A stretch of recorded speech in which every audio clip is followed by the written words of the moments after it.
ହେଲା ତ ଆମମାନେ ପିଲେ ଏଗୁଡାକ ସରିଥିଲା ଆମର ଯଥାର୍ଥ ଅନୁଭବ ଅଯଥାର୍ଥ ଅନୁଭବ ନା ନାଇଁ। ତାପରେ ପିଲେ ଯଥାର୍ଥ ଅନୁଭବର ଯୋଉ ସବୁ କରଣ ଥିଲେ ମାନେ ଯଥାର୍ଥ ଅନୁଭବର କରଣ କହିଲେ ପିଲେ କୋଉ କରଣ ଯେ ଅସାଧାରଣ କାରଣ ତାକୁ ହିଁ ତ କରଣ କୁହାଯାଏ। ହୁଁ ହେଲା ତାହା ପିଲେ ଚାରି ପ୍ରକାର ଥିଲା ପ୍ରତ୍ୟକ୍ଷ ଅନୁମାନ ଉପମାନ ଆଉ ପିଲେ ଶବ୍ଦ ଭେଦା ଠିକ ଅଛି। ତାପରେ ଆମେ ମାନେ ଏଇଟା ମଧ୍ୟ ପଢିଥିଲେ ପିଲେ କରଣ କଣ କାରଣ କଣ ନା ନାଇଁ କରଣ ଅଲଗା କାରଣ ଅଲଗା ଦିଟା ସେମ ଜିନିଷ ନୁହଁ। କରଣ ହଉଛି ପିଲେ ଯିଏ ଅସାଧାରଣ କାରଣ ସିଏ ହଉଛି ପିଲେ କରଣ ମାନେ କାରଣ ମାନଙ୍କ ଭିତରୁ ଯିଏ ପିଲା ଅସାଧାରଣ କାରଣ ହେଇଥିବ ତାକୁ ହିଁ ଆମ ମାନେ ପିଲେ କରଣ ବୋଲି କହିଥାଉ। ଠିକ ଅଛି ଆଉ କାରଣ ପିଲେ କାହାକୁ କୁହାଯାଏ ନା କାର୍ଯ୍ୟ ନିୟତ ପୂର୍ବବୃତ୍ତି ହିଁ କାରଣମ୍ ଅର୍ଥାତ କାର୍ଯ୍ୟର ପୂର୍ବରୁ ଯିଏ ନିଶ୍ଚିତ ଭାବରେ ରହିଥାଏ ତାକୁ ହିଁ କୁହାଯାଇଥାଏ ପିଲେ କାରଣ। ଆଉ କାର୍ଯ୍ୟ ପିଲେ କୋଉଟା ନା କାର୍ଯ୍ୟ ହଉଛି ପିଲେ ପ୍ରାକ୍ ଅଭାବର ପ୍ରତିଯୋଗୀ ମାନେ ପ୍ରାକ୍ ଅଭାବର ଅଭାବ ଅର୍ଥାତ ଯୋଉ କାର୍ଯ୍ୟ ମାନେ ହଉଛି ସେଇଟା ଯିଏ ପୂର୍ବରୁ ତ ଅଭାବ ଥିଲା କିନ୍ତୁ ପରେ ପିଲେ ତାର ଅଭାବ ନୁହଁ ନା ନାଇଁ ଘଟ ପିଲେ ଯେତେବେଳେ ତିଆରି ହେଇନଥିଲା ସେତେବେଳେ ଘଟର ଅଭାବ ଥିଲା। କିନ୍ତୁ ଯେତେବେଳେ ଘଟ ଆମ ସାମ୍ନାକୁ ଆସିଲା ସେତେବେଳେ ପିଲେ ପ୍ରାକ୍ ଅଭାବର ସିଏ ହେଇଗଲା କଣ ପ୍ରତିଯୋଗୀ ଆଉ ସିଏ ହେଇଗଲା ପିଲେ ତାର କାର୍ଯ୍ୟ ହେଲା ଘଟ ହେଇଗଲା ପିଲେ କାର୍ଯ୍ୟ ତାହେଲେ ଏଇ ପର୍ଯ୍ୟନ୍ତ ପିଲା ମାନେ ପଢିଥିଲେ ହେଲା ତାପରେ ବର୍ତ୍ତମାନ ନେକ୍ସଟ ପିଲେ ଯୋଉ ଟପିକ ଅଛି ସେ କହୁଛି ପିଲେ କାରଣ ଭେଦା ତାହେଲେ ଯୋଉ କାରଣ ପିଲେ ବହୁତ ପ୍ରକାରର ପିଲେ କାରଣ ଅଛି। ଠିକ ଅଛି ତ କାରଣ ପିଲେ କେତେ ପ୍ରକାର ତା ବିଷୟରେ ପିଲା ଆମେ ମାନେ ଦେଖିବା ହେଲା ତାହେଲେ ସେ ପିଲେ କଣ କହିଲା ନା କାରଣମ ତ୍ରିବିଧମ କାରଣ ହଉଛି ପିଲେ ତିନି ପ୍ରକାର ମନେ ରଖିବ ହେଲା କାରଣ ହଉଛି ପିଲେ କେତେ ପ୍ରକାର ନା ତିନି ପ୍ରକାର ହେଲା କାରଣ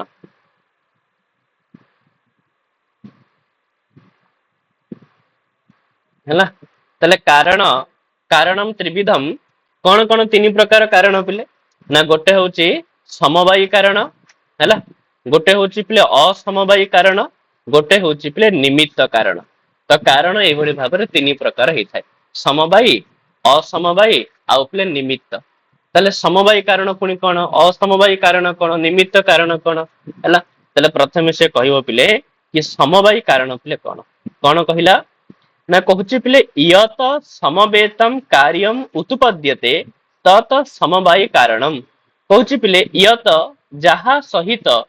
ସମବେତମ ମାନେ ସମବେତ ହୋଇ ଠିକ ଅଛି ସମବାୟ ସମ୍ବନ୍ଧରେ ରହି ଯୋଉ କାର୍ଯ୍ୟ ପିଲେ ଉତ୍ପନ୍ନ ହେଇଥାଏ ତାହା ହେଉଛି ପିଲେ ସମବାୟୀ କାରଣ ଅର୍ଥାତ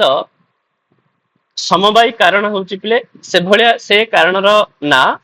ଯୋଉ କାରଣ ସହିତ କାର୍ଯ୍ୟ ପିଲେ ସବୁବେଳେ ଏକା ସାଙ୍ଗରେ ହିଁ ଉତ୍ପନ୍ନ ହେଇଥାଏ ଠିକ ଅଛି ଅର୍ଥାତ କାର୍ଯ୍ୟ ଯୋଉ ପର୍ଯ୍ୟନ୍ତ ଚାଲିବ ବା ଯୋଉ ପର୍ଯ୍ୟନ୍ତ କାର୍ଯ୍ୟ ହେଇନି ଏ ଯୋଉ ସମବାୟୀ କାରଣ ପିଲେ ତା ସହିତ ସେ ପର୍ଯ୍ୟନ୍ତ ହିଁ ରହିବ ହେଲା ତାହେଲେ ସେ କହ ଆମ ମାନେ କହିପାରିବ ପିଲେ କି କାରଣ ସହିତ କାର୍ଯ୍ୟ ପିଲେ ସମବେତ ହେଇକିରି ଚାଲେ ମାନେ କାର୍ଯ୍ୟ ଯେମିତି ଚାଲିଥିବ କାରଣ ମଧ୍ୟ ତା ସହିତ ଯୋଡି ହେଇକିରି ସବୁବେଳ ପାଇଁ ରହୁଥିବ ତ ସେଭଳିଆ କାରଣକୁ ପିଲେ ସମବାୟୀ କାରଣ ବୋଲି କୁହାଯାଇଥାଏ ଯଥା ଉଦାହରଣ ସେ କଣ କହୁଛି ପିଲେ ନା ଯେମିତି ତନ୍ତବଃ ପଟସ୍ୟ ପଟ ହେଉଛି ପିଲେ କାର୍ଯ୍ୟ ତନ୍ତୁ ହେଉଛି ପିଲେ କାରଣ ଠିକ ଅଛି ପଟ ମାନେ ବୁଝଛ ପିଲେ ପଟ ମାନେ କୋଉଟା ଆରେ କିଛି ବସ୍ତ୍ର ଇତ୍ୟାଦି ହଁ ବସ୍ତ୍ରକୁ ହିଁ ପଟ ବୋଲି କହୁଛନ୍ତି ଠିକ ଅଛି ତାହେଲେ ସେ କହିବା କଥା କି ପିଲେ ଯୋଉ ବସ୍ତ୍ର ହଁ ପଟ ପିଲେ ତାହେଲେ ପଟ ହଉଛି ପିଲେ କାର୍ଯ୍ୟ ତାହେଲେ ତାର କାରଣ ହଉଛି କଣ ନା ତନ୍ତୁ ମାନେ ଯୋଉ ସୂତା ପିଲେ ସୂତା ହଉଛି ତାର କାରଣ ତାହେଲେ ମାନେ ଯେବେଠୁ ଯୋଉ ଲୁଗା ବା ବସ୍ତ୍ର ପିଲେ ତିଆରି ହେଲା ତ ସେବେଠାରୁ ତନ୍ତୁ ତା ସହିତ ଅଛି ନା ପିଲା ଆଉ ଯେତେବେଳେ ପଟର ରୂପ ନେଲା ଯେତେବେଳେ ପଟ ରୂପ କାର୍ଯ୍ୟର ରୂପ ନେଲା ସେତେବେଳେ ବି ତନ୍ତୁ ତା ସହିତ ରହିଲା ଅର୍ଥାତ ତନ୍ତୁ ଆଉ ମାନେ ତନ୍ତୁ ସହିତ ସମବେତ ହୋଇ ପଟ ରୂପକ କାର୍ଯ୍ୟ ପିଲେ ଉତ୍ପନ୍ନ ହେଉଛି ତେଣୁ ତନ୍ତୁ ହେଉଛି ପିଲେ ପଟର ସମବାୟୀ କାରଣ ହେଲା ସେଥିପାଇଁ ସେ କହିଲା ଯାହା ସହିତ ସମବେତ ହୋଇ କାର୍ଯ୍ୟର ଉତ୍ପନ୍ନ ହୋଇଥାଏ ତାହା ହେଉଛି ସମବାୟୀ କାରଣ ତାହେଲେ ଏଇ ଯୋଉ ଲକ୍ଷଣକୁ ପିଲା ଆମେ ଏଇ ଯୋଉ ଉଦାହରଣରେ ମଧ୍ୟ ଘଟେଇ ପାରିବା କି ପିଲେ ତନ୍ତୁ ସମବେତମ ପଟରୂପମ କାର୍ଯ୍ୟମ ଉତ୍ପଦ୍ୟତେ ହେଲା ତସ୍ମାତ ତନ୍ତବଃ ପଟସ୍ୟ ସମବାୟୀ କାରଣମ୍ ସେଥିପାଇଁ ତନ୍ତୁ ଗୁଡିକ ପିଲେ ପଟ ରହୁଛି କଣ ନା ସମବାୟୀ କାରଣ ସେମିତି ଆଉ ଗୋଟେ ଏକ୍ଜାମ୍ପଲ ସେ ଦଉଛି ପିଲେ ପଟଶ୍ଚ ସ୍ଵଗତ ରୂପା ଦେହେ ଆଉ ପଟ ମଧ୍ୟ ପଟ ନିଜେ ମଧ୍ୟ ତ ନିଜ ଠାରେ ଯୋଉ ରୂପ ଅଛି, ପଟର ପିଲେ କିଛି ରୂପ ଥିବ, ଠିକ ଅଛି, ଛୋଟ ଛୋଟ ବସ୍ତ୍ର କି ବଡ ବସ୍ତ୍ର, ଠିକ ଅଛି, ଅଥବା ତାର କଣ ଅଛି ଶୁକ୍ଲ, ନୀଳ, ପୀତ, ହରିତ, ଏଇ ଯୋଉ ପିଲେ ରୂପ ଅଛି, ତେବେ ରୂପ ପାଇଁ ମଧ୍ୟ ପଟ ହେଉଛି ସମବାୟୀ କାରଣ। କାହିଁକି ନା ପଟର ରୂପ ପିଲେ ପଟ ସାଙ୍ଗରେ ସମବେତ ହେଇକିରି ଯାଉଛି ନା, ଆଉ ମାନେ ପଟ ଯେମିତି ହବ ତା ରୂପ ମଧ୍ୟ ଠିକ ସେମିତି ହବ। ସେଥିପାଇଁ ପଟ ମଧ୍ୟ ନିଜ ପାଖରେ ଥିବା ରୂପର ସମବାୟୀ କାରଣ ହିଁ ଅଟେ। ହେଲା, ପରୀକ୍ଷାରେ ପ୍ରଶ୍ନ କେମିତି ଆସିଥାଏ ପିଲେ, ପରୀକ୍ଷାରେ ଦେଇଥିବ ତନ୍ତବହ ପଟସ୍ୟ କିମ୍ କାରଣମ୍, ତ ତମମାନଙ୍କୁ ମନେ ରଖିବାର ଅଛି ପିଲେ ସମବାୟୀ କାରଣ। ଉଦାହରଣ ଏଠି ଯାହା ଦେଇଛି ତୁମକୁ ପରୀକ୍ଷାରେ ମଧ୍ୟ ସେଇ ଉଦାହରଣ ହିଁ ପଚାରିବ ପିଲେ। ହେଲା, ଅଥବା ପଚାରିଥିବ ପଟଶ୍ଚ ସ୍ୱଗତ ରୂପାଦେହ କିମ୍ କାରଣମ୍, ତ ତୁମକୁ କହିବାର ଅଛି ପିଲେ ସମବାୟୀ କାରଣ। ହେଲା, ତ ଇଏ ହେଇଗଲା ପିଲେ ସମବାୟୀ କାରଣ। ତାପରେ ସେ କହୁଛି ପିଲେ ଅସମବାୟୀ କାରଣ କଣ ନା, ଅସମବାୟୀ କାରଣ ହଉଛି ପିଲେ କାର୍ୟେଣ ଅଥବା କାରଣେନ। ହେଲା, ସେ କଣ କହିଲା ପିଲେ, କାର୍ୟେଣ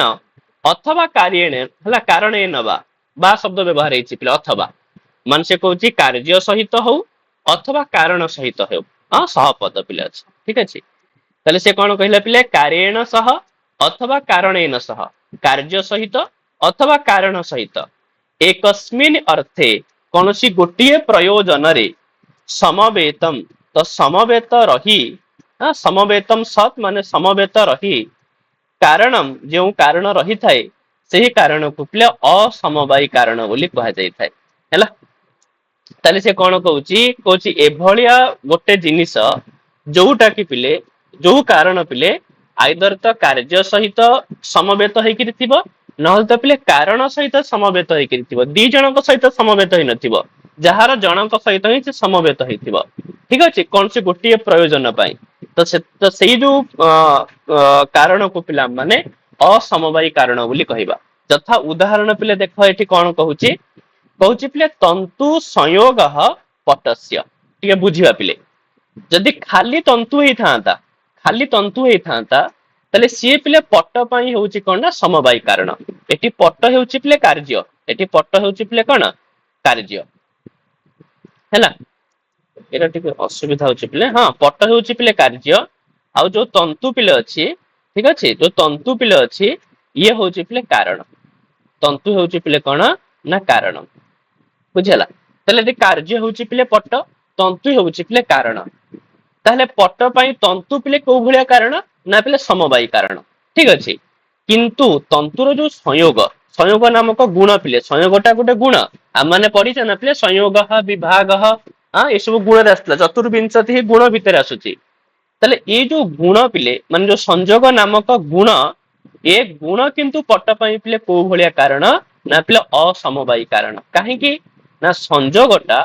ତନ୍ତୁ ସହିତ ସମବେତ ହେଇକିରି ଅଛି, କିନ୍ତୁ ପଟ ସହିତ ସମବେତ ହେଇକିରି ନାହିଁ। ମାନେ ତନ୍ତୁ ମାନେ ପରସ୍ପର ସଂଯୋଗ ହେଇକିରି ପଟର ରୂପ ନଉଛନ୍ତି, ମାନେ ପଟ ସହିତ ସଂଯୋଗର ପିଲେ କୌଣସି ସମବାୟୀ କାରଣ ନାହିଁ, ବରଂ ପଟ ପାଇଁ ସଂଯୋଗ ହେଉଛି ପିଲେ ଅସମବାୟୀ କାରଣ। ଆଉ ସଂଯୋଗଟା ମଧ୍ୟ ପିଲେ କେବଳ ତନ୍ତୁ ସହିତ ହିଁ କଣ ହେଇକିରି ଅଛି, ସମବେତ ହେଇକିରି ଅଛି, ତନ୍ତୁର ହିଁ ଗୁଣ ହେଇକିରି ଅଛି, ବୁଝଉଛି। ସେଥିପାଇଁ ତାହା ହେଉଛି ପିଲେ ପଟ ପାଇଁ କଣ ନା କାରଣ। ଆଉ ମଧ୍ୟ ଗୋଟିଏ ପ୍ରୟୋଜନ ପାଇଁ ହିଁ ହଉଛି, ଗୋଟିଏ ପ୍ରୟୋଜନ କଣ ନା ପିଲେ ପଟ ତିଆରି କରିବା, ନା ନାଇଁ ତନ୍ତୁ ବି ପଟ ତିଆରି କରିବା ପାଇଁ ହଉଛି, ଆଉ ତନ୍ତୁ ଯୋଉ ପରସ୍ପର ସଂଯୋଗ ବି ହଉଛି ତାହା ବି ପଟ ତିଆରି କରିବା ପାଇଁ ହଉଛି, ଗୋଟିଏ ହିଁ ପ୍ରୟୋଜନ ପାଇଁ ହଉଛନ୍ତି।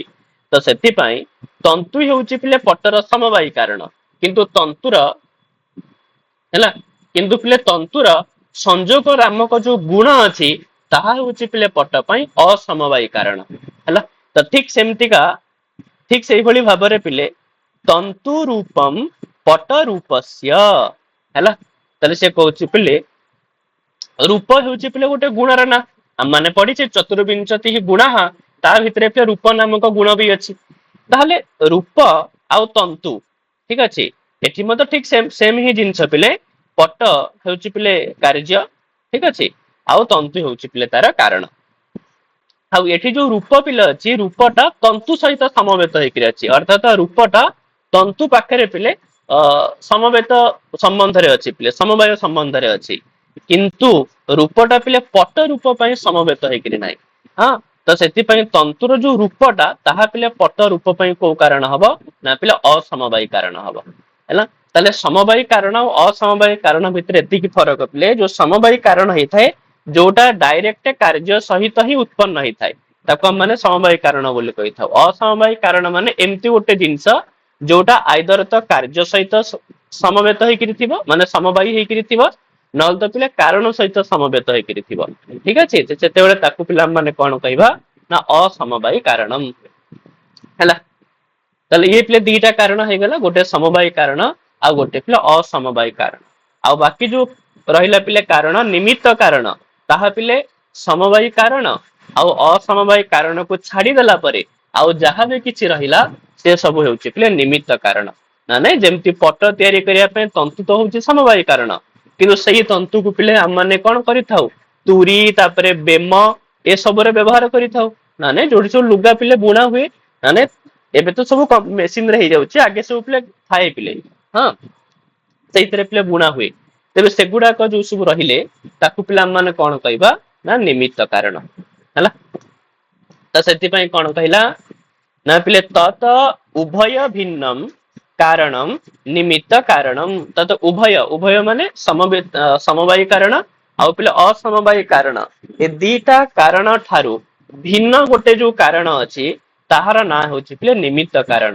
ଯଥା ଉଦାହରଣ ପିଲେ କଣ ନା ତୁରୀ ବେମାଦିକମ ପଟସ୍ୟ ତାହେଲେ ପଟ ରୂପକ କାର୍ଯ୍ୟ ପାଇଁ ବା ପଟ ପାଇଁ ପିଲେ ଏଇ ଯୋଉ ତୁରୀ ତାପରେ ବେମ ଏ ସବୁ ହେଉଛନ୍ତି ପିଲେ କଣ ନା ନିମିତ୍ତ କାରଣ ହେଲା। ତାହେଲେ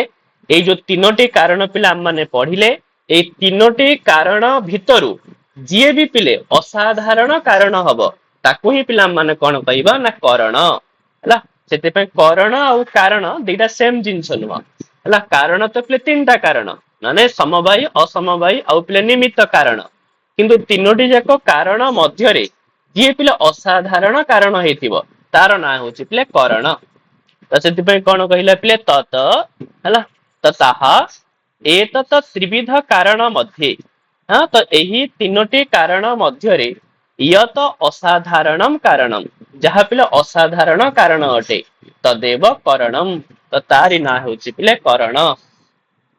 ହେଲା। ତାହେଲେ ଏ ପିଲା ମାନେ ଏତିକି ଖାଲି ବୁଝିଲେ କି ପିଲେ କାରଣ କଣ କରଣ କଣ ଠିକ ଅଛି ଦିଟା ଜିନିଷ ସେମ ଜିନିଷ ନୁହଁ ତ ସେଇ ଜିନିଷକୁ ଏଥିରେ ସେ ସ୍ପଷ୍ଟ କଲେ। ତାପରେ ବର୍ତ୍ତମାନ ପିଲେ ନେକ୍ସଟ ଟପିକ ସେ କଣ କହୁଛନ୍ତି ବର୍ତ୍ତମାନ ସେ ଯୋଉ ଆମର ଯୋଉ ଚାରୋଟି ପିଲେ ପ୍ରମାଣ ଥିଲା ମାନେ ପ୍ରତ୍ୟକ୍ଷ ଅନୁମାନ ଉପମାନ ଆଉ ପିଲେ ଶବ୍ଦ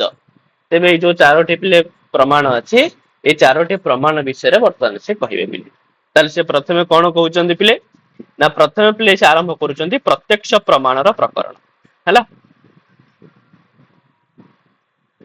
ଠିକ ଅଛି ପିଲେ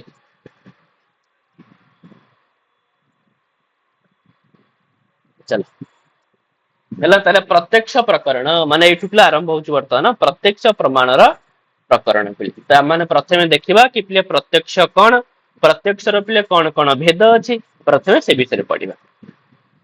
ତାହେଲେ ସେ କହିଲେ କି ପିଲେ ତତ୍ର ହଁ ତତ୍ର ପ୍ରତ୍ୟକ୍ଷ ଜ୍ଞାନ କरणम ପ୍ରତ୍ୟକ୍ଷ ତାହେଲେ ସେ କହୁଛନ୍ତି କି ପିଲେ ପ୍ରତ୍ୟକ୍ଷ ଜ୍ଞାନ ମାନେ ପ୍ରତ୍ୟକ୍ଷ ଜ୍ଞାନର ଯିଏ ପିଲେ କରଣ କରଣ ମାନେ ଆମେ ତ ଜାଣିଲେ ପିଲେ ଅସାଧାରଣ କାରଣ ତାର ନାଁ ହେଉଛି ପିଲେ ପ୍ରତ୍ୟକ୍ଷ ଅର୍ଥାତ ଯୋଉ ପ୍ରତ୍ୟକ୍ଷ ନାମକ ଯୋଉ ଜ୍ଞାନ ଅଛି ଠିକ ଅଛି ପ୍ରତ୍ୟକ୍ଷ ଜ୍ଞାନ ଅଛି ତ ସେଇ ଜ୍ଞାନର ପିଲେ କେହି ନା କେହି ତ କରଣ ଥିବେ କେହି ନା କେହି ତ ପିଲେ ଅସାଧାରଣ କାରଣ ଥିବ ଆଉ ସେଇ ଯୋଉ ଅସାଧାରଣ କାରଣ ତାର ନାଁ ହେଉଛି ପିଲେ ପ୍ରତ୍ୟକ୍ଷ ହେଲା। ତାହେଲେ ସେଇ ଯୋଉ ପ୍ରତ୍ୟକ୍ଷ ପୁଣି କେମିତିକା ଜିନିଷ ତାହେଲେ ଯୋଉ ତୁମେ କହିଲ କି ପ୍ରତ୍ୟକ୍ଷ ଜ୍ଞାନର କରଣ ହେଉଛି ପ୍ରତ୍ୟକ୍ଷ ତାହେଲେ ସେଇ ଯୋଉ ପ୍ରତ୍ୟକ୍ଷ ଟା ପୁଣି କଣ ପ୍ରତ୍ୟକ୍ଷ ପୁଣି କେମିତି ଜିନିଷ ନା ସେ କହିଲେ ପ୍ରତ୍ୟକ୍ଷ ହେଉଛି ଇନ୍ଦ୍ରିୟ ଅର୍ଥ ସନ୍ନିକର୍ଷ ଜନ୍ୟମ ଜ୍ଞାନମ ପ୍ରତ୍ୟକ୍ଷ ହେଲା। ତାହେଲେ ପିଲେ ସେ କହୁଛି ଇନ୍ଦ୍ରିୟ ଇନ୍ଦ୍ରିୟ ମାନେ ଆମ ମାନଙ୍କର ଇନ୍ଦ୍ରିୟ ପିଲେ ଠିକ ଅଛି। ତ ଚକ୍ଷୁ ଶ୍ରୋତ୍ର ଘ୍ରାଣ ରସନା ତ୍ୱକ ଏଇ ଯୋଉ ପିଲେ ଇନ୍ଦ୍ରିୟ ଆଉ ପିଲେ ଅର୍ଥ ଅର୍ଥ ମାନେ ପିଲେ ପଦାର୍ଥ ଅର୍ଥ ମାନେ ପିଲେ ପଦାର୍ଥ ତାହେଲେ ସେ କହୁଛି ଇନ୍ଦ୍ରିୟ ଆଉ ପିଲେ ପଦାର୍ଥ ଏହି ଦୁଇ ଜଣଙ୍କର ପିଲେ ସନ୍ନିକର୍ଷ ସନ୍ନିକର୍ଷ ମାନେ ସଂଯୋଗ ସନ୍ନିକର୍ଷ ମାନେ ଏଠି ତମାନେ ମନେ ରଖିବ ପିଲେ ସଂଯୋଗ ଠିକ ଅଛି। ତ ନର୍ମାଲି ଆକ୍ଚୁଆଲି ସନ୍ନିକର୍ଷ ତ ପିଲେ ଆଗକୁ ଆସିବ ସନ୍ନିକର୍ଷ ଷଡବିଧ 6 ପ୍ରକାର ସନ୍ନିକର୍ଷ ଅଛି ତ ନର୍ମାଲି ପିଲେ ଏଠି ସନ୍ନିକର୍ଷର ନାଁ ତମାନେ ସଂଯୋଗ ବୋଲି ମନେ ରଖିଥିବ। ତାହେଲେ ସେ କହୁଛି ପିଲେ ଇନ୍ଦ୍ରିୟ ଆଉ ପିଲେ ପଦାର୍ଥ ଏହି ଦୁଇ ଜଣଙ୍କର ପିଲେ ଯେତେବେଳେ ସନ୍ନିକର୍ଷ ହୁଏ, ଯେତେବେଳେ ସଂଯୋଗ ହୁଏ, ତେବେ ସଂଯୋଗ ଫଳରେ ଜନ୍ୟମ ଜ୍ଞାନମ ମାନେ ଉତ୍ପନ୍ନମ ଜ୍ଞାନମ, ତାହେଲେ ଯୋଉ ଜ୍ଞାନ ପିଲେ ଉତ୍ପନ୍ନ ହୁଏ ତାକୁ ହିଁ ପିଲା ମାନେ କଣ କହିଥାଉ ନା ପ୍ରତ୍ୟକ୍ଷ ବୋଲି କହିଥାଉ। ନା ନାଇଁ ଯେମିତି କି ପିଲା ଆମ ମାନଙ୍କର ଚକ୍ଷୁ ହେଲା ଗୋଟେ ଇନ୍ଦ୍ରିୟ, ଠିକ ଅଛି, ଚକ୍ଷୁ ପିଲେ ଇନ୍ଦ୍ରିୟ। ଆଉ ଆମ ସାମ୍ନାରେ କିଛି ବି ଅଛି, ଆମ ସାମ୍ନାରେ ପିଲା ଆମର ମୋବାଇଲ ଅଛି, ମୋବାଇଲ ହଉଛି ପିଲେ ପଦାର୍ଥ। ତାହେଲେ ଆମର ଚକ୍ଷୁ ମୋବାଇଲ ସହିତ ପିଲେ ସଂଯୁକ୍ତ ହେଲା, ନା ନାଇଁ ସଂଯୁକ୍ତ ହବା ଫଳରେ କୋଉ ଜ୍ଞାନ ଉତ୍ପନ୍ନ ହେଲା ନା ଏଇଟା ମୋବାଇଲ ବୋଲି ଗୋଟେ ଜ୍ଞାନ ପିଲେ ଉତ୍ପନ୍ନ ହେଲା। ମାନେ ଯୋଉ ଜ୍ଞାନ ପିଲେ ଉତ୍ପନ୍ନ ହେଲା ତାର ନାଁ ହେଉଛି ପିଲେ ପ୍ରତ୍ୟକ୍ଷ, ତାକୁ ହିଁ କୁହାଯାଇଥାଏ ପିଲେ ପ୍ରତ୍ୟକ୍ଷ। ଅଥବା ପିଲେ ଯେ ପ୍ରତ୍ୟକ୍ଷର ଆହୁରି ଗୋଟେ ଡେଫିନେସନ ଦଉଛନ୍ତି କି ପିଲେ ଜ୍ଞାନ ଅକରଣକମ ଜ୍ଞାନମ ପ୍ରତ୍ୟକ୍ଷମ, କହୁଛି ପ୍ରତ୍ୟକ୍ଷ ବେଳେ କହୁଛି ଜ୍ଞାନ ପିଲେ ଅକରଣ ଅର୍ଥାତ ଜ୍ଞାନ, ଏଠି ଜ୍ଞାନର ମାନେ ହଉଛି ପିଲେ କଣ ନା ଅନୁମିତି, ବୁଝାଉଛି ପିଲେ ଅନୁମାନ ଉପମାନ ଆଉ ପିଲେ ଶବ୍ଦ ହେଲା, ଏଠି ଜ୍ଞାନର ମାନେ ପିଲେ। ତ ସେ କହୁଛି ଯେତେବେଳେ କୌଣସି ଅନୁମାନ ବା କୌଣସି ଉପମାନ ବା କୌଣସି ଶବ୍ଦ ପିଲେ କରଣ ହେଇନଥାନ୍ତି ତ ସେଭଳି ଜ୍ଞାନକୁ ପିଲେ ପ୍ରତ୍ୟକ୍ଷ ବୋଲି କୁହାଯାଏ। ଯେମିତି କିି ତମମାନେ ପିଲେ ଆଖିରେ କିଛି ଗୋଟେ ଘଟ ଦେଖିଲ, ଏଠି ତୁମକୁ ନା ତ ପିଲେ ଅନୁମାନ କରିବାକୁ ପଡିଲା, ନା ତ ତମମାନଙ୍କୁ ପିଲେ ଉପମାନ କରିବାକୁ ପଡିଲା, ନା ତ ତମମାନଙ୍କୁ ପିଲେ କୌଣସି ମାନେ ଆପ୍ତ ବାକ୍ୟର ଆବଶ୍ୟକତା ପଡିଲା, ତ ଡାଇରେକ୍ଟ ହିଁ ପିଲେ ଜ୍ଞାନ ସୃଷ୍ଟି ହେଲା କି ଏଇଟା ଘଟ ବୋଲି। ନା ନାଇଁ, ତ ଏଠି ଜ୍ଞାନ ପିଲେ କରଣ ନୁହେଁ, ସେଥିପାଇଁ କହିଲା ଜ୍ଞାନ ଅକରଣକମ ମାନେ ଜ୍ଞାନ ଯେଉଁଠି କରଣ ନୁହଁ, ତ ସେଭଳି ଜ୍ଞାନକୁ ପିଲେ ପ୍ରତ୍ୟକ୍ଷ ବୋଲି କୁହାଯାଇଥାଏ। ଆଉ ଏଇ ଯୋଉ ପ୍ରତ୍ୟକ୍ଷ ପିଲେ ହେଲା ତତ ଦୁବିଧମ, ଏ ପ୍ରତ୍ୟକ୍ଷ ପିଲେ ଦୁଇ ପ୍ରକାର। କଣ କଣ ଦୁଇ ପ୍ରକାର ନା ଗୋଟେ ହଉଛି ପିଲେ ନିର୍ବିକଳ୍ପକମ, ଗୋଟେ ହଉଛି ପିଲେ ସବିକଳ୍ପକମ ହେଲା। ତ ଗୋଟେ ହଉଛି ପିଲେ ନିର୍ବିକଳ୍ପକ ପ୍ରତ୍ୟକ୍ଷ, ଗୋଟେ ହଉଛି ପିଲେ ସବିକଳ୍ପକ ପ୍ରତ୍ୟକ୍ଷ। ତାହେଲେ ନିର୍ବିକଳ୍ପକ ପ୍ରତ୍ୟକ୍ଷ କଣ, ସବିକଳ୍ପକ ପ୍ରତ୍ୟକ୍ଷ କଣ, ତ ସେଇ ବିଷୟରେ କହିବାକୁ ଯାଇ ସେ କହିଲେ କି ପିଲେ ନିର୍ବିକଳ୍ପକ ପ୍ରତ୍ୟକ୍ଷ ହଉଛି କଣ ନା ତତ୍ର ହେଲା ନିଷ୍ପ୍ରକାରକମ ଜ୍ଞାନମ ନିର୍ବିକଳ୍ପକମ ହେଲା। ଦେଖ ଆମର ଯୋଉ ସମାଧି ପିଲା ଅଛି, ସମାଧି ବି ପିଲା ଦୁଇ ପ୍ରକାର ହେଇଥାଏ, ଗୋଟେ ନିର୍ବିକଳ୍ପକ ସମାଧି, ଗୋଟେ ପିଲେ ସବିକଳ୍ପକ ସମାଧି, ବୁଝଉଛି। ଅର୍ଥାତ ଯୋଉ ଜାଗାରେ ପିଲେ ଜ୍ଞାନ ଜ୍ଞାତା ଜ୍ଞେୟ ତିନିଟା ଜିନିଷର ପିଲା ତିନିଟା ଜିନିଷର ଭାବନା ରହିଥାଏ ତାକୁ ସବିକଳ୍ପକ କୁହାଯାଏ। ଆଉ ଯୋଉ ଜାଗାରେ ପିଲେ ତିନୋଟି ଯାକ ଜିନିଷର ଭାବନା ନଥାଏ ତାକୁ ପିଲେ ନିର୍ବିକଳ୍ପକ ବୋଲି କୁହାଯାଇଥାଏ। ଅର୍ଥାତ ନିର୍ବିକଳ୍ପକରେ ତୁମେ କିଛି ଆଉ ଜାଣି ହିଁ ପାରିବନି ପିଲେ ଏଇଟା କଣ ସେଇଟା କଣ, କିଛି କାହାର ବି ଆଉ ଜ୍ଞାନ ରହିବନି, ତାକୁ କୁହାଯାଇଥାଏ ପିଲେ ନିର୍ବିକଳ୍ପକ। ତ ଏଠି ପିଲେ ପ୍ରତ୍ୟକ୍ଷରେ ଯୋଉ ନିର୍ବିକଳ୍ପକ ପ୍ରତ୍ୟକ୍ଷ ଏଇଟା ତାର ଟିକେ ଭିନ୍ନ ପ୍ରକାରର ପିଲେ ହେଲା, ତ ସେ ପ୍ରତ୍ୟକ୍ଷ ନାହିଁ ହେଲା। ତାହେଲେ ସେ କଣ କହୁଛନ୍ତି ପିଲେ ନିର୍ବିକଳ୍ପକ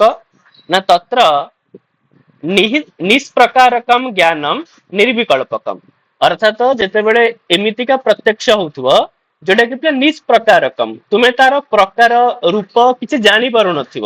ସେତେବେଳେ ତାକୁ ପିଲା ମାନେ କଣ କହିଥାଉ ନିଷ୍ପ୍ରକାରକମ ହେଲା। ଅର୍ଥାତ ଯେମିତି କି ପିଲେ ଅ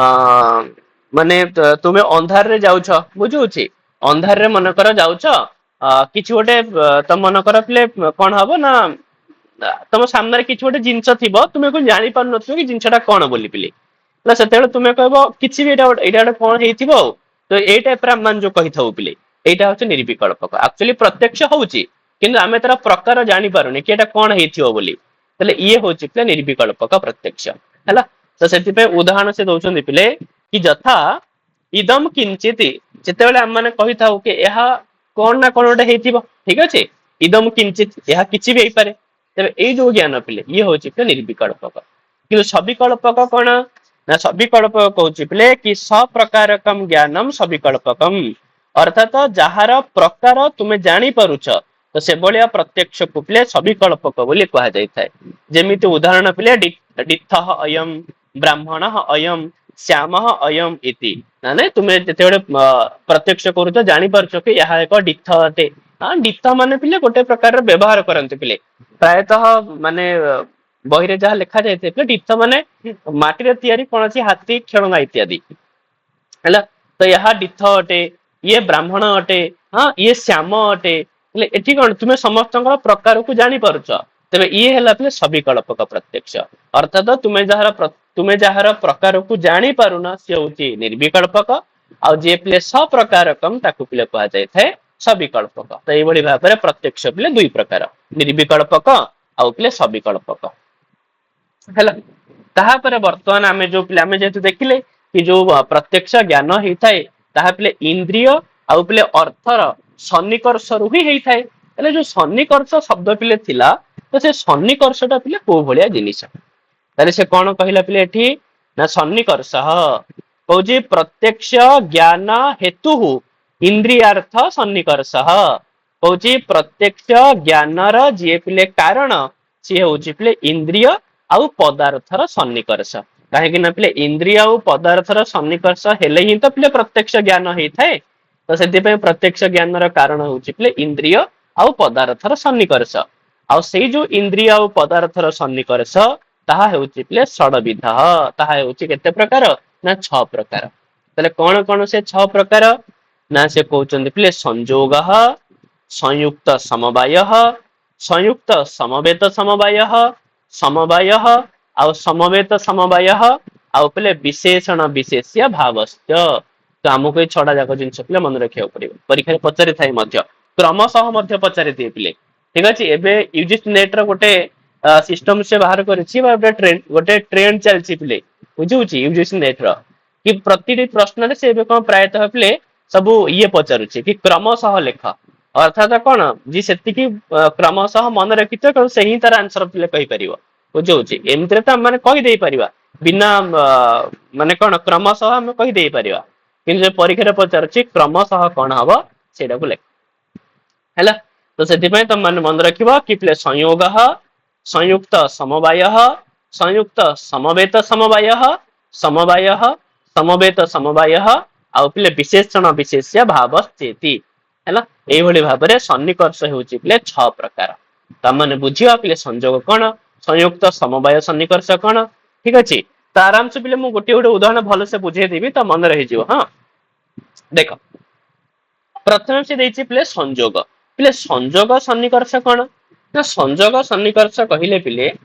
हमर जोठी केवल पिले संयोग होतुवा संयोग माने जोठी केवल पिले टच होतुवा बुझौछि आउ किछि होनथुवा पिले जेमति कि पिले हम मानकर आखी अछि हम मानकर सामने रे पिले गोटे घट अछि तो एठी कोन हैला पिले जस्ट चक्षु आउ घट दुई जडा पर संयोग होला आउ तो किछि हेनी ना पिले ताले सेठी एठी पिले हम माने कोन कहि परिबा ना एठी पिले को सन्निकर्ष होला ना को एठी पिले संयोग सन्निकर्ष होला ताले से कोन कहला पिले कि चक्षुषा घट प्रत्यक्ष जनने संयोग सन्निकर्ष तो चक्षु द्वारा जिते बेले घटर पिले प्रत्यक्ष होउची सेते बेले जो सन्निकर्ष पिले से सन्निकर्षर ना होउची संयोग सन्निकर्ष हैला किंतु जेते बेले पिले हम माने घट देखो सेम जिंस पिले हमर चक्षु अछि आगे बुझी दियो पिले चक्षु अछि एथि पिले घटर रूप अछि बुझौछि एथि पिले घटर रूप मनकर अछि तले घट हेउची पिले तो पदार्थ हला आ जो घट रूप रूप हेउची पिले गुण आ जो घट आउ रूप ए दुई जनकर पिले संपर्क केमितिका ना मन रखिथिबो पिले कि पिले गुण आउ पिले गुणी उभयंकर संबंध पिले समवाय संबंध मन रखिथिबो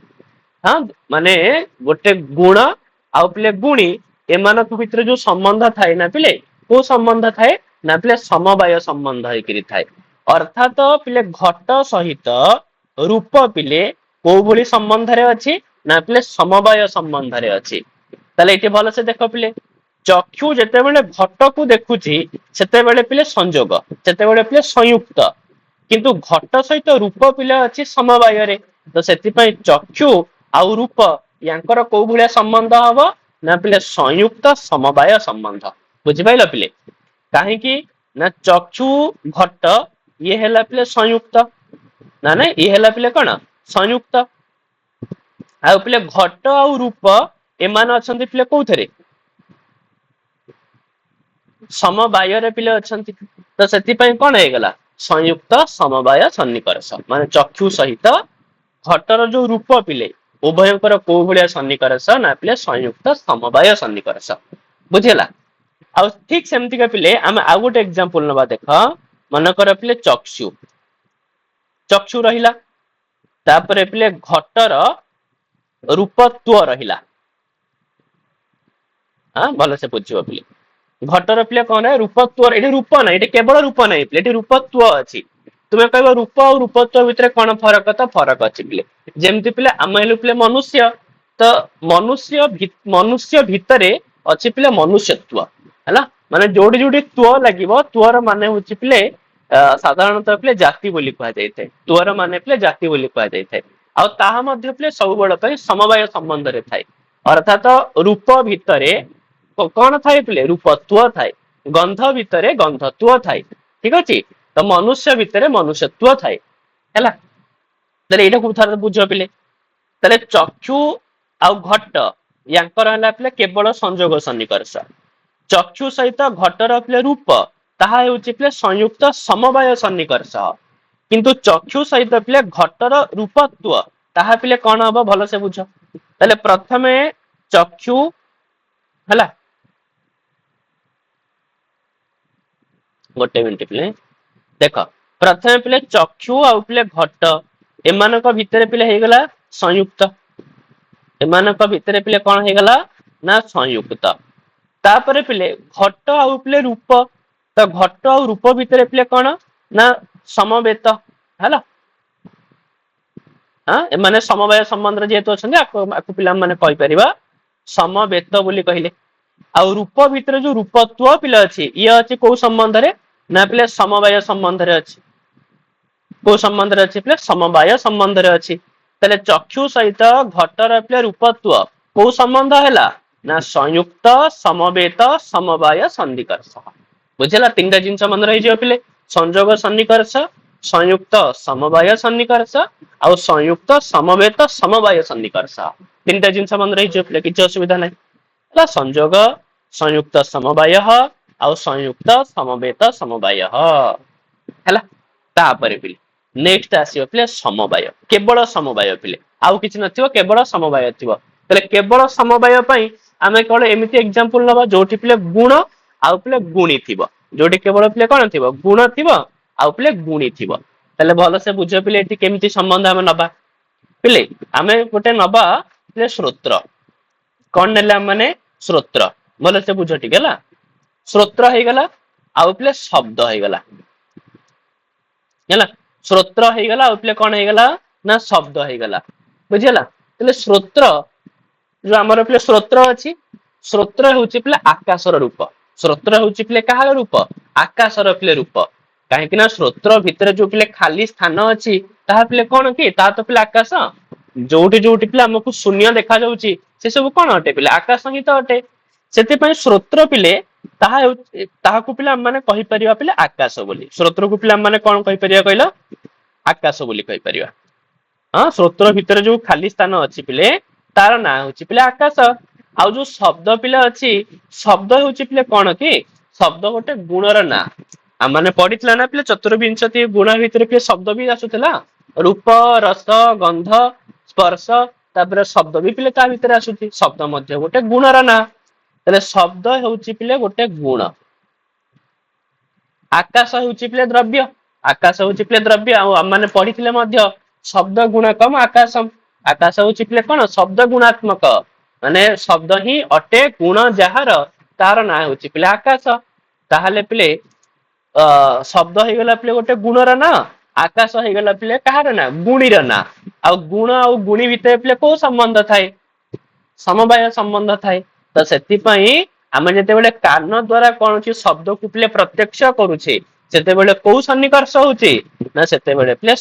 ସମବାୟ ସନ୍ନିକର୍ଷ ହଉଛି ସେତେବେଳେ ପିଲେ କୋଉ ସନ୍ନିକର୍ଷ ହଉଛି ନା ସମବାୟ ସନ୍ନିକର୍ଷ ହଉଛି ବୁଝିପାରିଲ ତ ପିଲେ ସମବାୟ ସନ୍ନିକର୍ଷ କାହିଁକି ହେଲା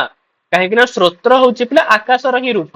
ଆଉ ସ୍ରୋତ୍ର ଦ୍ଵାରା ଆମେ ଯୋଉ ଶବ୍ଦକୁ ପିଲେ ପ୍ରତ୍ୟକ୍ଷ କରୁଛେ ସେ ଶବ୍ଦ ହଉଛି ପିଲେ ଗୋଟେ ଗୁଣ ଆକାଶ ହଉଛି ପିଲେ ତାର ଗୁଣି ଆଉ ଗୁଣ ଗୁଣି ଭିତରେ ସବୁବେଳେ ପାଇଁ ପିଲେ କୋଉ ସମ୍ବନ୍ଧ ଥାଏ ନା ସମବାୟ ସମ୍ବନ୍ଧ ଥାଏ ସେଥିପାଇଁ ସ୍ରୋତ୍ର ଦ୍ଵାରା ଶବ୍ଦକୁ ପ୍ରତ୍ୟକ୍ଷ କଲା ବେଳେ ଯୋଉ ସନ୍ନିକର୍ଷ ହେଇଥାଏ ପିଲେ ସେ ସନ୍ନିକର୍ଷର ନାଁ ହେଉଛି କଣ ନା ସମବାୟ ସନ୍ନିକର୍ଷ ତାହେଲେ ଗୋଟେ ସନ୍ନିକର୍ଷ ହେଇଗଲା ପିଲେ तापर अच्छे पिले समवेत समवाय समवेत समवाय पुणी केमती हम ना जिते बड़े पिला माने कहवा मनकर पिला अच्छे श्रोत्र मनकर अच्छे पिले कौन ना श्रोत्र आउ एपटे अच्छी पिले कौन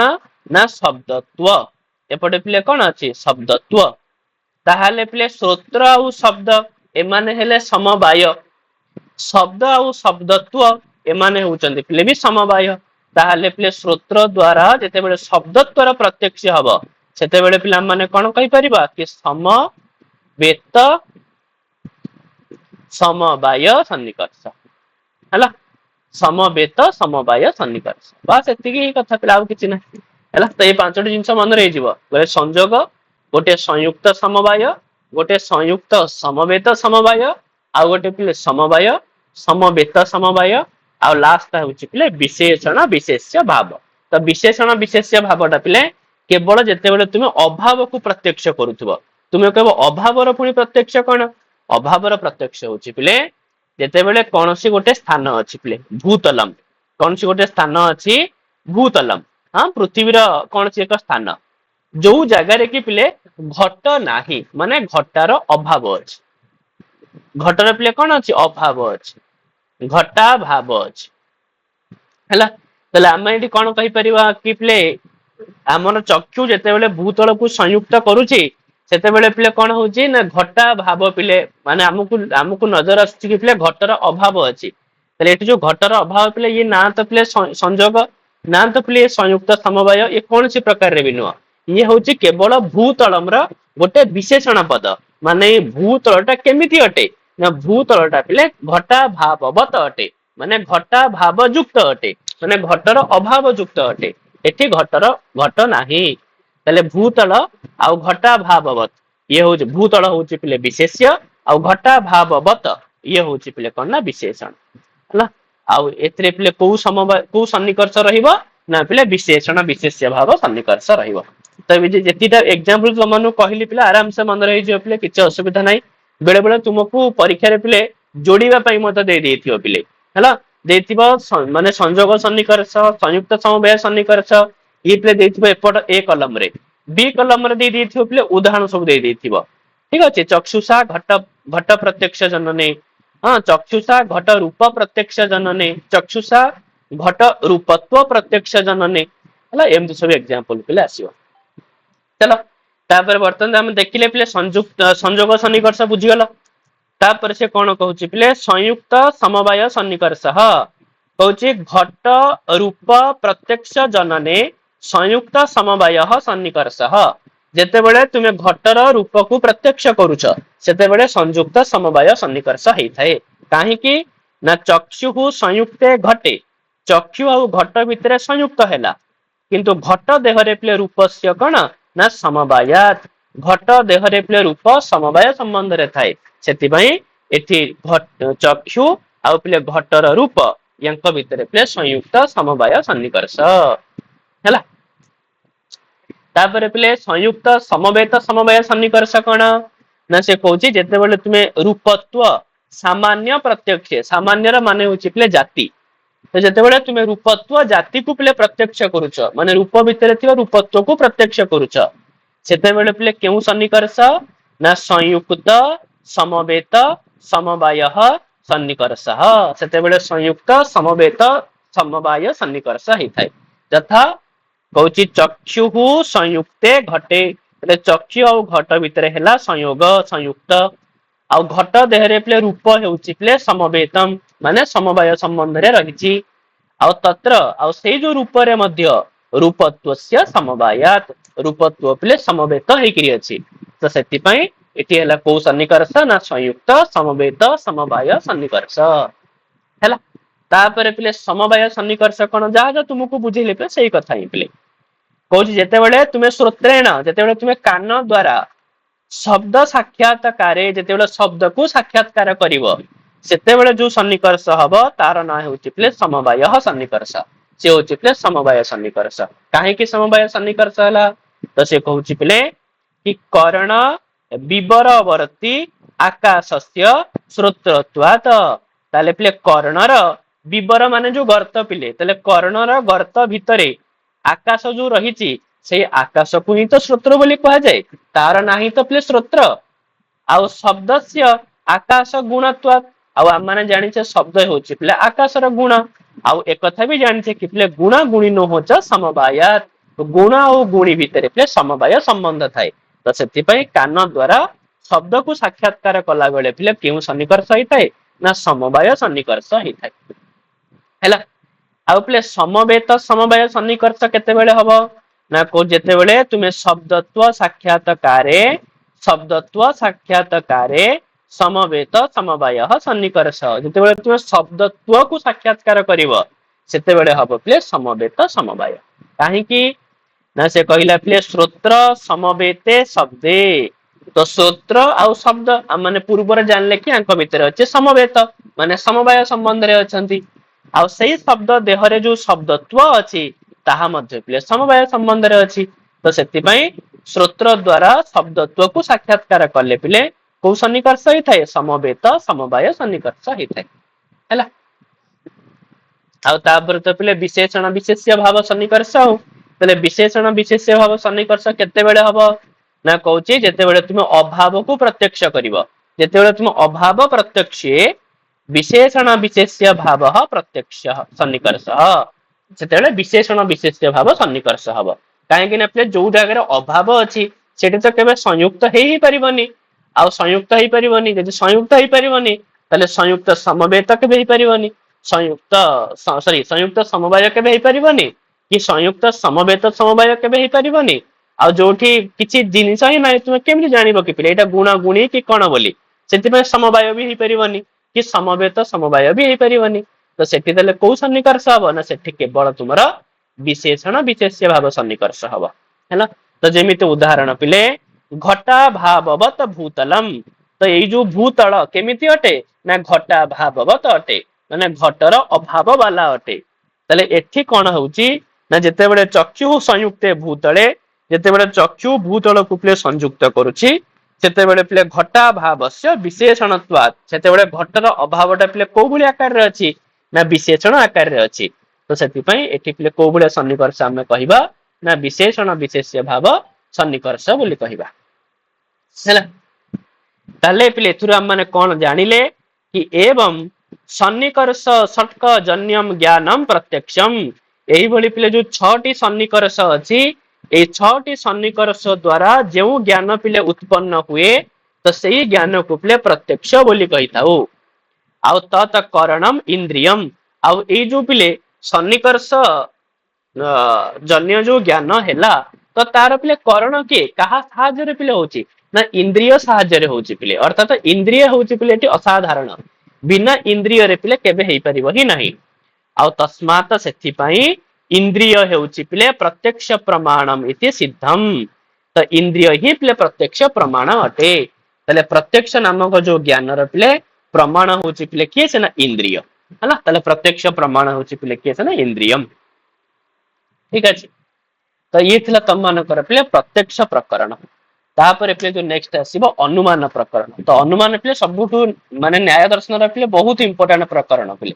ଠିକ ଅଛି। ତ ରାମାୟଣର ହନୁମାନ ଆଉ ନ୍ୟାୟର ପିଲେ ଅନୁମାନ ଦିଟା ବହୁତ ବଳଶାଳୀ ଅଟନ୍ତି। ହେଲା। କାହିଁକି ନା ନ୍ୟାୟିକ ମାନେ ତ ପ୍ରତିଟି ଜିନିଷକୁ ସେମାନେ ଅନୁମାନ ଦ୍ଵାରା ହିଁ ସିଦ୍ଧି କରିବା ପାଇଁ ଚାହିଁଥାନ୍ତି। ହଁ ତ ତଥାପି ପିଲା ମାନେ ଅନୁମାନ ଯେତିକି ଏଥିରେ ଦେଇଛି ତ ସେଇ ହିସାବରେ ଅଳ୍ପ ଅଳ୍ପ ପିଲେ ଦେଖିବା ପିଲେ, ବେଶୀ ଭିତରକୁ ଆମେ ମାନେ ଯିବାନି। ହେଲା। ତ ବର୍ତ୍ତମାନ ପିଲେ ପ୍ରତ୍ୟକ୍ଷ ପ୍ରମାଣ ପରେ ପରେ ପିଲେ ଆରମ୍ଭ ହେଇଛି କଣ? ନା ପିଲେ ଅନୁମାନ ପ୍ରକରଣ। ତାହେଲେ ଅନୁମାନ ପିଲେ କାହାକୁ କୁହାଯାଏ? ନା ଅନୁମାନ ହଉଛି ପିଲେ ତାର ନାଁ ଯିଏ ହଉଛି ପିଲେ ଅନୁମିତିର କାରଣ ଅଟେ। ତାହେଲେ ଅନୁମିତି ନାମକ ଯୋଉ ପିଲେ ଯଥାର୍ଥ ଅନୁଭବ ରହିଛି। ଅନୁମିତି ପିଲେ କଣ? ଯଥାର୍ଥ ଅନୁଭବ ନା। ଯଥାର୍ଥ ଅନୁଭବ ଚତୁର୍ବିଧ। ଯଥାର୍ଥ ଅନୁଭବ ପିଲେ 4 ପ୍ରକାର ଥିଲା। ପ୍ରତ୍ୟକ୍ଷ, ଅନୁମିତି, ଉପମିତି, ଶାବ୍ଦ। ହେଲା। ପ୍ରତ୍ୟକ୍ଷ, ଅନୁମିତି, ଉପମିତି, ଶାବ୍ଦ। ତେଷାମ କରଣମପି ଚତୁର୍ବିଧମ୍, ଆଉ ସେମାନଙ୍କର କରଣ ମଧ୍ୟ 4 ପ୍ରକାର। ପ୍ରତ୍ୟକ୍ଷ, ଅନୁମାନ, ଉପମାନ, ଶବ୍ଦ। ତାହେଲେ ଏଠି ପିଲେ ଅନୁମିତି ନାମକ ଯୋଉ ଯଥାର୍ଥ ଅନୁଭବ ଅଛି ବା ଯୋଉ ଜ୍ଞାନ ଅଛି ତ ସେ ଜ୍ଞାନର ଯିଏ ପିଲେ କରଣ ସିଏ ହଉଛି ପିଲେ ଅନୁମାନ। ଅର୍ଥାତ ଅନୁମିତିର ଯିଏ ପିଲେ ପ୍ରମାଣ ସିଏ ହଉଛି ପିଲେ ଅନୁମାନ। ହେଲା। अच्छा अनुमान तो आम जाइले कि अनुमितिर करण जे से अनुमान किंतु अनुमिति पुणी कौन से तो कह अनुमिति आम क्या कहवा हूँ अनुमिति आम क्या कही था ना पे परामर्श जन्यम ज्ञानम अनुमिति है एटा टिके पे बुझिया जिनस अच्छे टिके बुझिया पे चेष्टा कर पे परामर्श है परामर्श रु परामर्श जन्यम माने पे परामर्श रु उत्पन्न ज्ञान को ही अनुमिति बोली कहा जाए तेरे परामर्श नामक गोटे किसी जिनस अच्छी पे हाँ परामर्श बोली गोटे किसी अच्छी तो सही परामर्श रु ही जो ज्ञान पिले उत्पन्न हुए ताकू पिला माने अनुमिति बोली कही था तेरे परामर्श पुणी कौन परामर्श केमती का जिनस तो से परामर्श प्रथम आम मान को बुझा पड़ो से कहला पिले परामर्श हूँ कौन ना पिले व्याप्ति विशिष्ट पक्ष धर्मता ज्ञानम परामर्श है ताले प्लीज से कहला व्याप्ति विशिष्ट माने युक्त बोले व्याप्ति द्वारा युक्त होइथिबा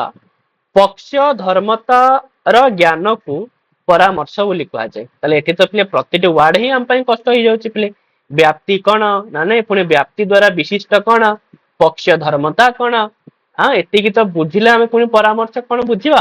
तो से आमको प्रथम प्ले व्याप्ति विशिष्ट आ पक्ष धर्मता एटा दीटा जिनस पे बुझा पड़ो है से देख ये प्रथम से दे दौर आग अनुमान पे केते केमिति हुए पे देख कौन सी गोटे व्यक्ति अच्छी पे हाँ कौन सी जड़े लोक अच्छी तो से लोक पे जाऊँच बाटर ठीक अच्छे तो जो से लोक पे बाटर जाऊँच से दूर पे ठिया होकर देखुच कौन देखुच ना तो आखि सामने पे गोटे पर्वत अच्छी है आउ से पर्वत रु पे धुआं बाहर पे बुझल कि पर्वत रु पे धुआं बाहर प्रथम से देखला कि ये जो पर्वत ना पर्वत हूँ पे पक्ष मन रखियो पे पर्वत हूँ पे कौन पक्ष है मन रखि पे पर्वत हूँ पे पक्ष है ताले पर्वत हूँ पे पक्ष तो लोकटी देखला कि पर्वत अच्छी सामने अच्छी पे पर्वत आ से पर्वत पे केमिति पर्वत ना पर्वत रूपे धुआं बाहर हाँ पर्वत रूपे कौन बाहर धुआं बाहर से तो सांगे सांगे पे जानला कि हाँ पर्वत रु धुआं बाहर जो पर्वत रु धुआं बाहर से तार हठात पे गोटे जिनस मन पड़ा कौन मन पड़ा से मन पड़ा कि पिले पिले यत्र यत्र धूम तत्र तत्र बन्ही कहीं मु जेउटे जेउटे धुआं को देखी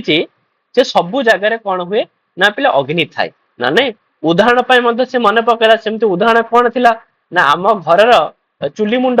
कहीं जिते चुली निआं जले से धुआं बाहर थाए हाँ तो से एक धुआं बाहर यार माने ए पर्वत भितर निहाती भाव अग्नि थी अर्थात पर्वत भितर बन्ही अच्छी बन्ही हूँ पे तार साध्य माने से सिद्ध करने चाहूँगी कि पे पर्वत भितर बन्ही अच्छी आ बन्ही से कारण हिसाब से क्या नहीं ना पे धुआं पर्वत रु बाहर पे धुआं ताले ये भल से बुझ से कौन पे बन्ही व्याप्य धूमवान अयम पर्वत इति ज्ञानम परामर्श परामर्श हूँ केवल एतिकर ना केतिकर ना ना यही पर्वत धूमवान अटे ठीक अच्छे तो बन्ही द्वारा व्याप्य होकर धूमवान अटे यही पर्वत एतिकी हूँ पे परामर्श आउ यही परामर्श रु जो ज्ञान उत्पन्न है कौन ज्ञान उत्पन्न है कि पर्वत रु धुआं बाहर यार माने कि पर्वत बन्हीमान पर्वत अग्नि थी ये जो ज्ञान है पे यार ना हूँ अनुमिति है ताहले से बोले मन रख पक्षर मान हूँ पे जो आश्रय ये पक्षर मान हूँ पे आश्रय तो जहाँ ऊपर पे अनुमान होना ताकू ही पे पक्ष बोली कह पक्ष जिते आसब सब ये पॉइंट को मन रखुव कि पक्षर मान हूँ पे आश्रय जहाँ ऊपर सिद्धि हूँ पे सी है पे पर्वत है तो ये गला पे तजन्यम पर्वत बन्हीमान इति ज्ञानम अनुमिति तापर बर्तमान से कौन व्याप्ति कथा कही तो व्याप्ति पिले कौन तो मुझे तुमको जो कथा कहली वर्तमान पिले कि यत्र यत्र धूम तत्र तत्र बन्ही इति साहचर्य नियम व्याप्ति माने जेउटी जेउटी धुआं थाए सेठी सेठी बन्ही थाए ताले ये जो गोटे साहचर्य नियम माने तुम अनुमान समय रे ही जो नियम चली थाए पिले हाँ साहचर्य माने सहित चली नियम तार ना हूँ पे व्याप्ति तो यही व्याप्ति जोगु ही तो पिले कौन होची हमर माने सिद्धि करूचे कि एठी अग्नि थियो बोली तो से व्याप्ति मन रखुथिबो पिले कि यत्र यत्र धूमः तत्र तत्र बह्निः एभलिया जो साहचर्य नियम यार नाही पिले व्याप्ति आ पक्ष धर्मता कौन पक्ष धर्मता हला पिले पक्ष कहिले तो आश्रय तो पक्ष भितर जो धर्मत्व अछि ताहा होची पिले पक्ष धर्मता माने आ माने पर्वत रे पिले बन्ही को देखि सरी धूम को देखिले तले धूमवत्व होची पिले पक्ष धर्मता हैला तले से कोन कहिला ना व्याप्यस्य पर्वतादि वृत्तित्व पक्ष धर्मता व्याप्य माने तुमको जहां देखा जाउची पिले ठीक अछि जोडा व्यापिक्रिय अछि तो धुआं व्यापिक्रिय अछि तले धुआं गुडी का पर्वत आदि वृत्तित्व पर्वत भितरे रहिथिबा तो सेही जिनछडा होची पक्ष धर्मता माने धूमवत्व होची पिले पक्ष धर्मता हैला नॉर्मली मन रखियो पिले पक्ष माने आश्रय आ ता भितरे जो धर्म अछि तार ना होची पिले पक्ष धर्मता ठीक अछि तले एतिकी जिंस परे तापर आसीयो पिले अनुमान अनुमान पिले साधारणतः दुई प्रकार ही थाए गोटे होची स्वार्थ अनुमान गोटे होची पिले परार्थ अनुमान हैला तो आज पिले एतिकी रहिया पई दियो कांगिना या परे जो विषय आसीबो टिके कष्ट कष्ट विषय आसीबो काली के पिला माने अनुमान प्रकरण को पिले आहुरी भलो से पिले स्पष्ट करके बुझिबा हैला तो टिके कष्ट हबो किंतु थरे पिले बुझी देइथले तम मानु बसिया पई भी सहज हो पिले मु तुमको पीडीएफ टा पूरा कंप्लीट करिक ही पठेइ देबी हैला हो पिले ठीक अछि।